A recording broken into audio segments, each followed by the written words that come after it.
그 월급에 잠이 와?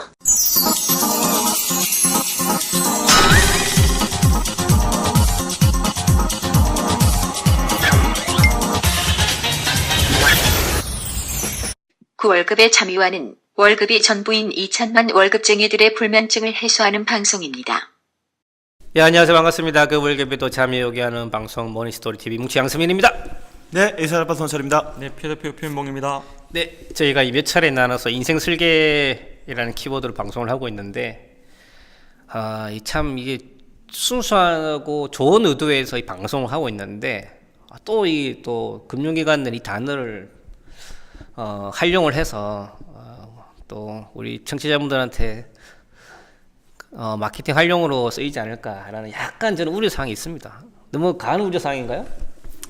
뭐 마케팅에서 제대로 뭐 하면 좋죠. 근데 이제 항상 우려스러운 게 이제 불안감을 자극해가지고 그냥 이렇게 적합하지 않은 이제 금융상품이 이제 판매가 되면 사실 소비자 입장에서도 문제가 되고, 그리고 이게 또 고스란히 공급자한테도 부담이 되거든요. 그래서 이제 그런 부분만 없었으면 하는 바람이 있는 거죠. 네. 저는 그 금융기관이 저희 회사가 아닌가 하는 생각 한번 살짝 더 해봅니다. 예. 네.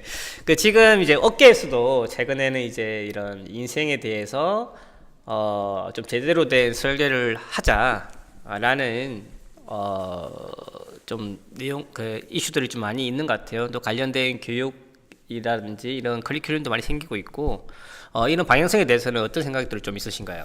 그러니까 확실히 그런 것 같아요. 그러니까 예전에는 교육 프로그램 내에 이런 뭐 인생 설계라든가 뭐 재무 설계라든가 그냥 뭐 간단하게 재테크 강의 한 한두 시간 정도 이제 특강 형태로 들어가는 것들이 일반적이었는데, 요즘에 이제 퇴직 예정자나 퇴직자 교육 과정을 가보면 약간은 좀 철학적인 내용들도 많이 들어가 있더라고요. 과연 나는 누구인가부터 시작을 해서 이후에 인생 2막에서 뭐 할 거냐, 그리고 정말 제대로 현재 당신의 재정적인 상황, 그리고 이걸 앞으로 어떻게 해나가는 게 당신의 은퇴 생활에 도움이 될 거냐, 아주 구체적으로 가거든요.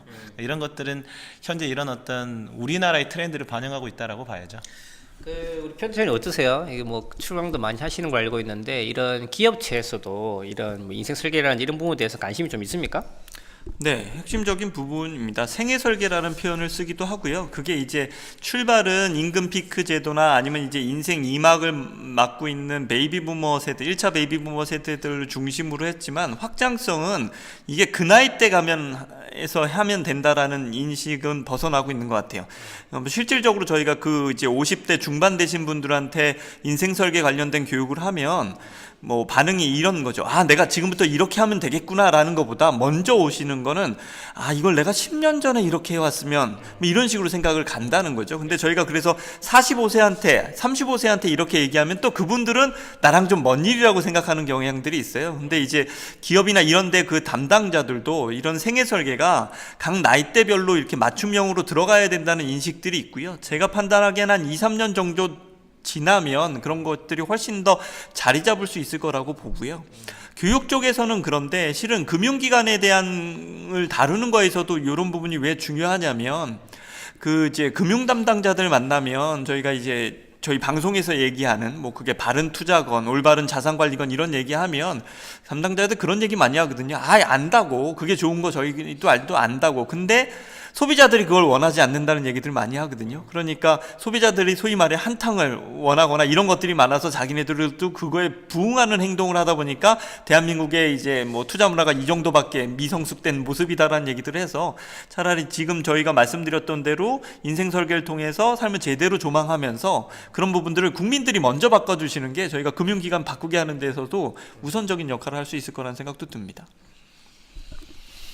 네, 우리 청취자분들 많이 도와주십시오. 이제 맞죠. 이제 큰 그림에서 생애를 보는 연습들이 필요하고요. 그래서 간접적으로라면 우리 청취자분들한테 이런 맛배기들 한번 보여주고 있습니다.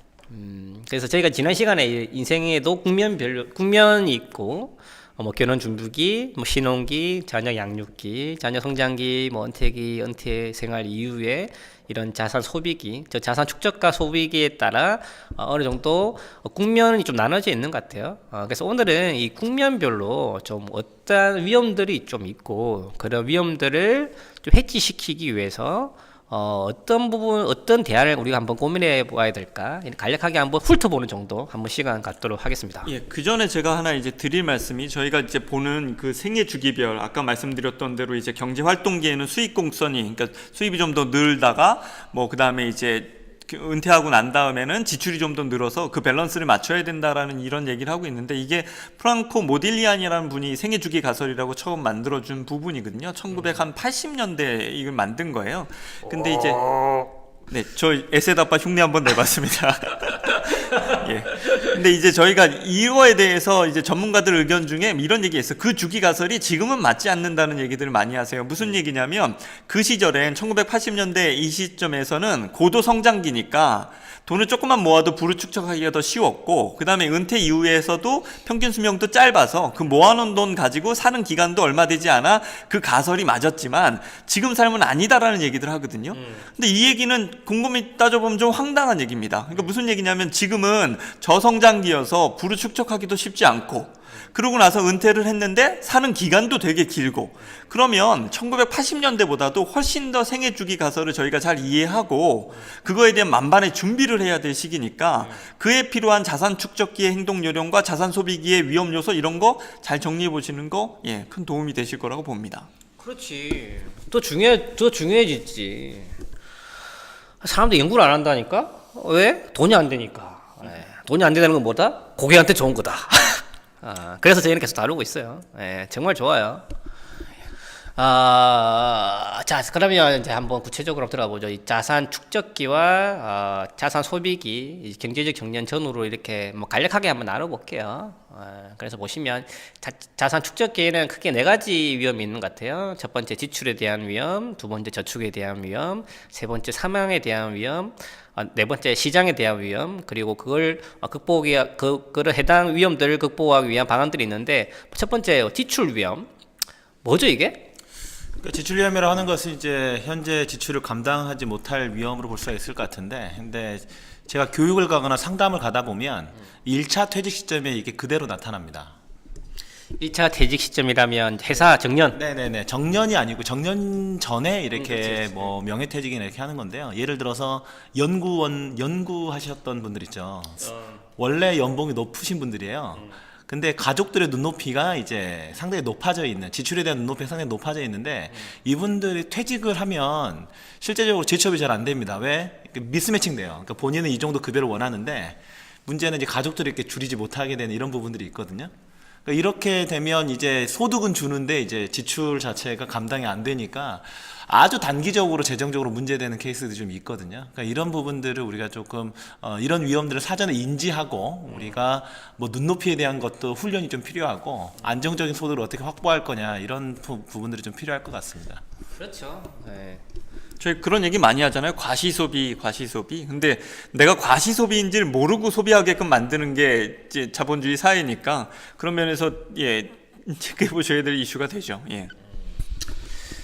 자, 먼저 위험적인 부분만 먼저 한번 보도록 하겠습니다. 저축 위험. 이게 무슨 얘기입니까? 저축 위험. 뭐 비싼 내용. 연장선입니다. 연장선. 그러니까 만약에 지출 위험이 있으신 분은 저축 위험에 당연히 들어갈 거고요.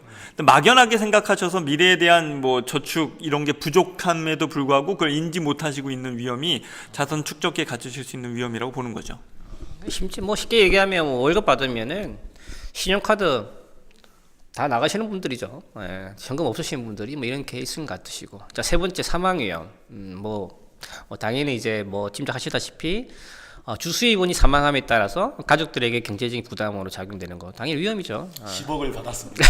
갑자기 그 광고가 생각이 나요. 갑자기 이게 몇 대 배드한 광고에 꼽히는 거죠. 예.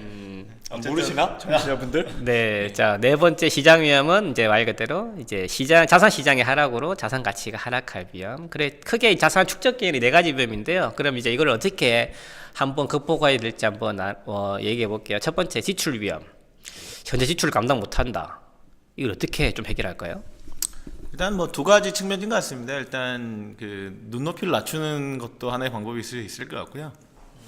아니면 이제 이른바 인적 자본이라고 하잖아요. 그러니까 자기 자신의 어떤 경쟁력 자체를 좀 충분히 확보를 해서 이제 일정 정도의 소득을 지속적으로 좀 발생시킬 수 있는 이런 것들이 좀 융화가 되면 더 좋을 것 같습니다. 네. 그게 어찌 보면 급여에 대한 인적 자본이라는 게 급여에 대한 크기도 있지만 급여에 대한 길이일 수도 있어요. 길이를 늘리는 것도 하나의 포인트인 것 같아요. 두 번째, 저축 위험.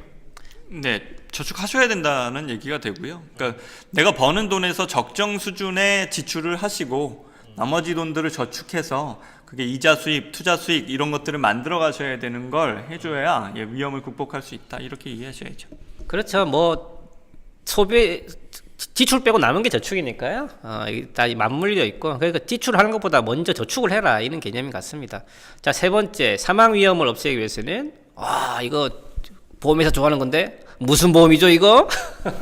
네, 사망 위험을 줄이기 위해서는 이제 위험을 회피하거나 이전해야 되는데 이제 위험 이전 방법으로 가장 많이 활용되는 게 이제 보험을 활용하는 거죠. 그래서 생명보험사에 뭐 이렇게 뭐 자산이 많지 않다 이러면 뭐 정기보험 같은 것들을 활용해서 사망 위험을 좀 사망 위험을 이전하는 이런 부분들이 좀 필요할 것 같습니다. 만약 정기보험이라는 단어가 저희 방송에서 처음 들으신 분이시다라고 하시면 저희 지난 방송 꼼꼼히 한번 청취해 보시면 도움 되실 것 같습니다. 자, 네 번째, 시장 위험을 없애기 위해서는 어떻게 하면 됩니까? 어찌 보면 이게 자산의 시장의 하락인 것 같은데 이걸 어떻게 좀 극복할 수 있을까요?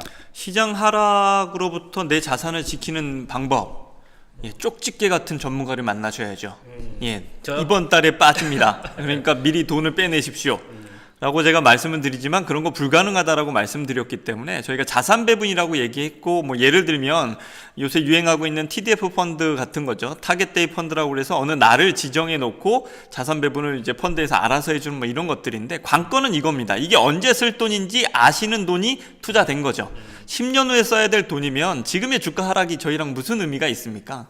그런 관점으로 자산 배분하셔야 된다라는 게 시장 위험을 해결할 방안이라고 보면 될 것 같습니다.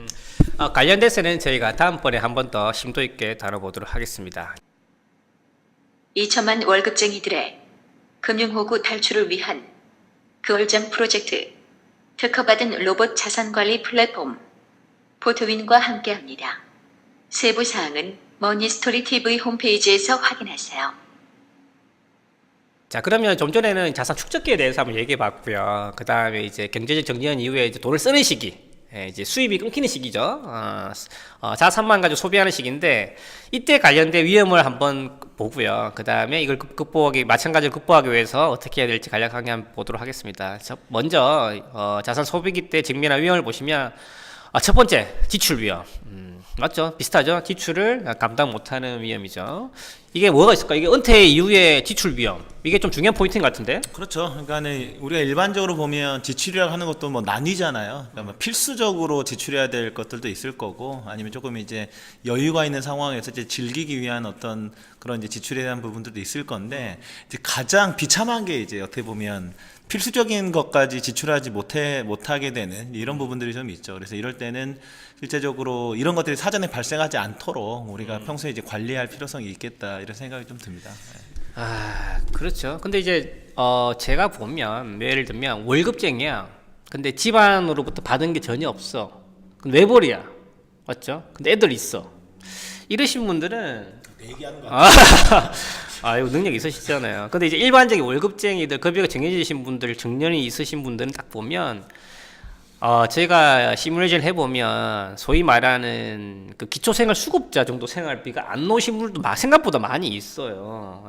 그래서 이제 이런 부분들이 어찌 보면 필수 지출이잖아요. 이제 이런 부분들에 대한 준비는 선택이 아니라 필수다. 어찌 보면 이런 것들이 리스크인 거죠. 맞죠? 네, 맞습니다. 이 부분이 저희가 뭐 은퇴 전, 은퇴 후로 나누곤 있는데 그게 딱 떨어져서 끝나는 건 아니고요. 지금의 소비나 뭐 이런 부분들이 꾸준히 이어져 가는 거니까요. 이걸 포괄적으로 생각하시면서 지금부터 소비 관리, 소비 습관 만드시는 건 되게 중요한 부분이라고 보입니다. 자, 두 번째, 장수에 대한 위험이죠.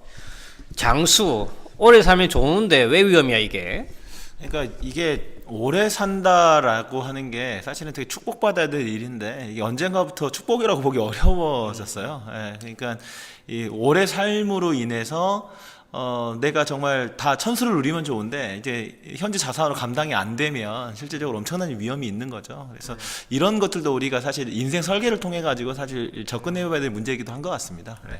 어찌 보면 이게 간병에 대한 위험과 리스크와 비용과 다 맞물려 있고요. 관련 부분들은 저희가 따로 한번 다루도록 하겠습니다. 많은 분들이 현재 생활 기준으로 계획을 세워요. 근데 중요한 거는 은퇴 이후에 장수에 대한 위험, 즉 간병에 대한 비용이 굉장히 많이 듭니다. 맞죠? 배 대표님. 대략 얼마입니까? 네, 저희가 뭐 의료비를 토탈 쓰는 거에 65세 이후에 전체 생애에서 쓰는 거에 절반 이상을 쓴다라고 얘기하더라고요. 부부와 합치면 지금 통계청 기준으로만 1억 2천 선 정도 되는 걸로 제가 자료를 본 적이 있는데, 겁드리려고 하는 부분은 아니지만 의료비나 이런 부분도 만만치는 않다. 그러니까 요소는 저희가 다 확인을 해야죠. 더 오래 살 수 있는 거에 대한 거 대비해야 되는 부분도 있고, 거기에 의료비용이라는 것도 뭐 감안하셔야 될 부분들은 있고요. 자, 세 번째 유산에 대한 위험인데요. 이 부분은 뭐 월급쟁이들한테는 큰 중요한 이슈는 아닌 것 같아요. 원하는 만큼 유산을 남겨주지 못할 위험, 안 남기면 되죠. 자산이 많으신 분들한테 해당되는 케이스는 같으시고요. 자산이 많으시는 분들, 근데 또 이런 것도 생각해 보면 될 것 같아요. 자산이 많으신 분도 있는데 일단 사실 전업주부 같은 경우는 경제적인 어떤 부분에 있어서 혼자 자립적으로, 그러니까 전업주부로서의 삶은 워낙 잘 살아오셨는데 경제적인 부분들에 대한 관심은 이제 남편이 그동안 열심히 일을 했었기 때문에 관심이 덜할 경우가 있잖아요.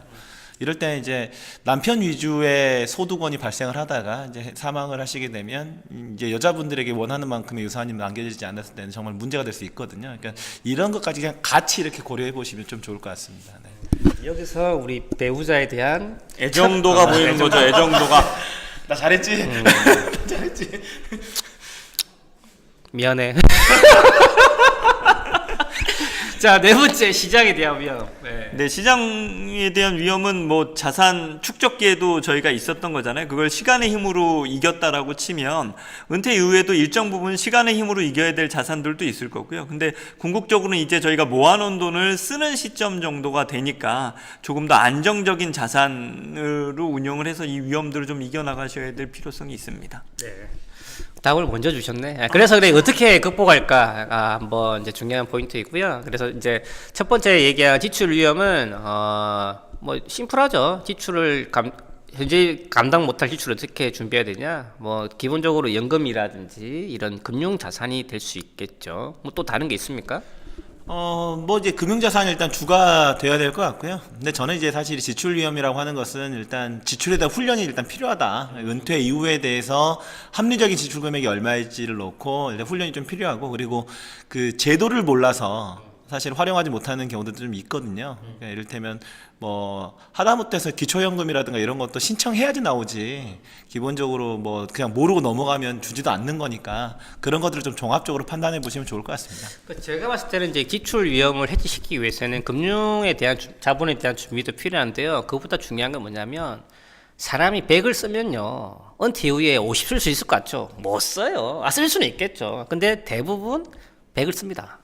사람이 잘 안 바뀝니다. 동의하시잖아요. 사람이 확 바뀌어? 안 바뀌어. 어떻게 바뀌어, 확. 그거 말이 뭐냐면, 그 자산 축적기 소비기 이유가 달라지지 않는다라는 거죠. 그러면 이에 대한 자산 축적기 이후에 자산 소비기에 대한 지출 위험은 그때 시점이 아니라 지금 시점부터 준비해야 되는데, 어떻게? 지출에 대한 습관을 바르게 잡는 거죠. 그래서 지출 위험은 현 시점부터 준비를 해야 된다. 맞죠?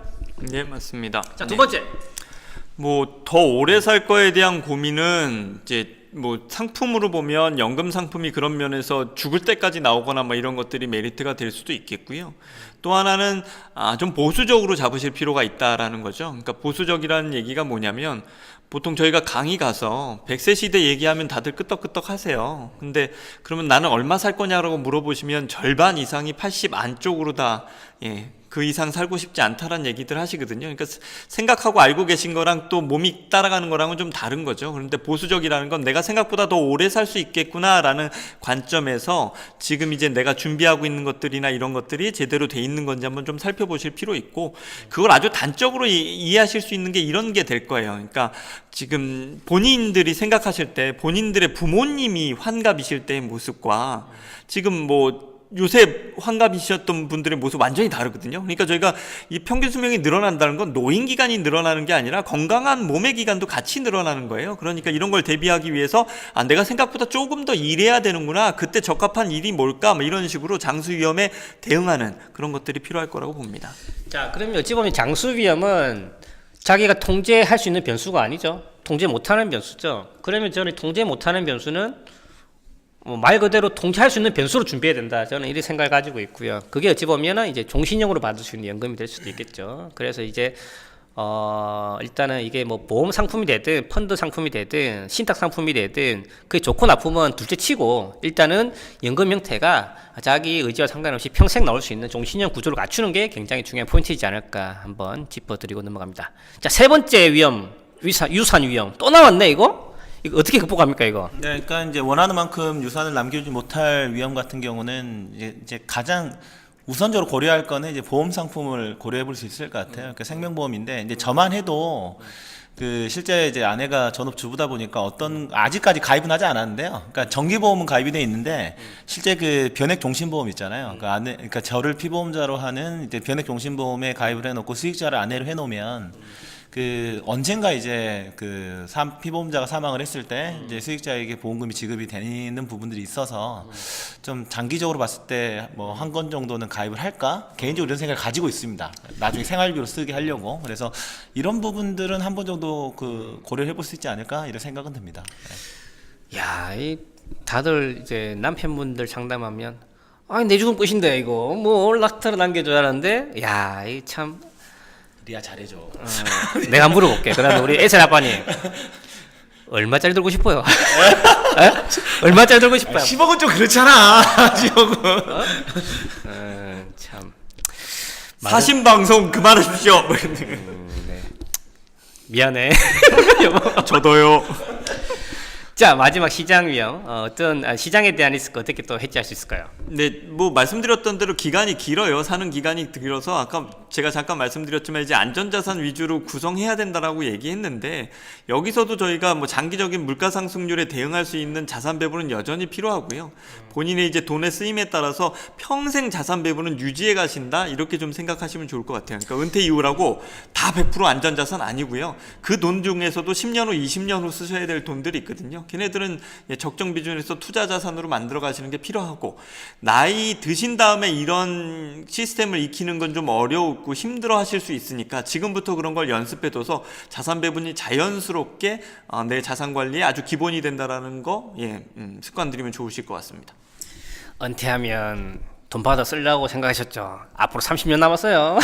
자산 관리 오히려 은퇴 전보다 더 중요한 포인트일 수 있습니다. 그래서 은퇴 이후에도 자산 배분에 대해서는 적극적인 관심이 필요하다 말씀드리고 싶습니다. 자, 오늘은 우리 인생 설계 굉장히 중요한 인생 설계를 함에 있어서 고려할 위험들에 대해서 저희가 말씀 나눠봤고요.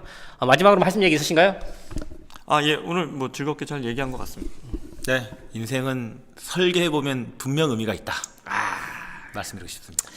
네, 뭐 추가적으로 좀 궁금하신 부분들 저희 머니스토리 TV 홈페이지로 오셔서 메모 남겨주시고요. 또는 1:1 카톡으로 거울잠 검색하셔서 문의 주시면 간단히 답변 드릴 수 있도록 하겠습니다. 네, 다음 시간에 또 좋은 정보로 찾아뵙도록 하겠습니다. 감사합니다. 네, 감사합니다.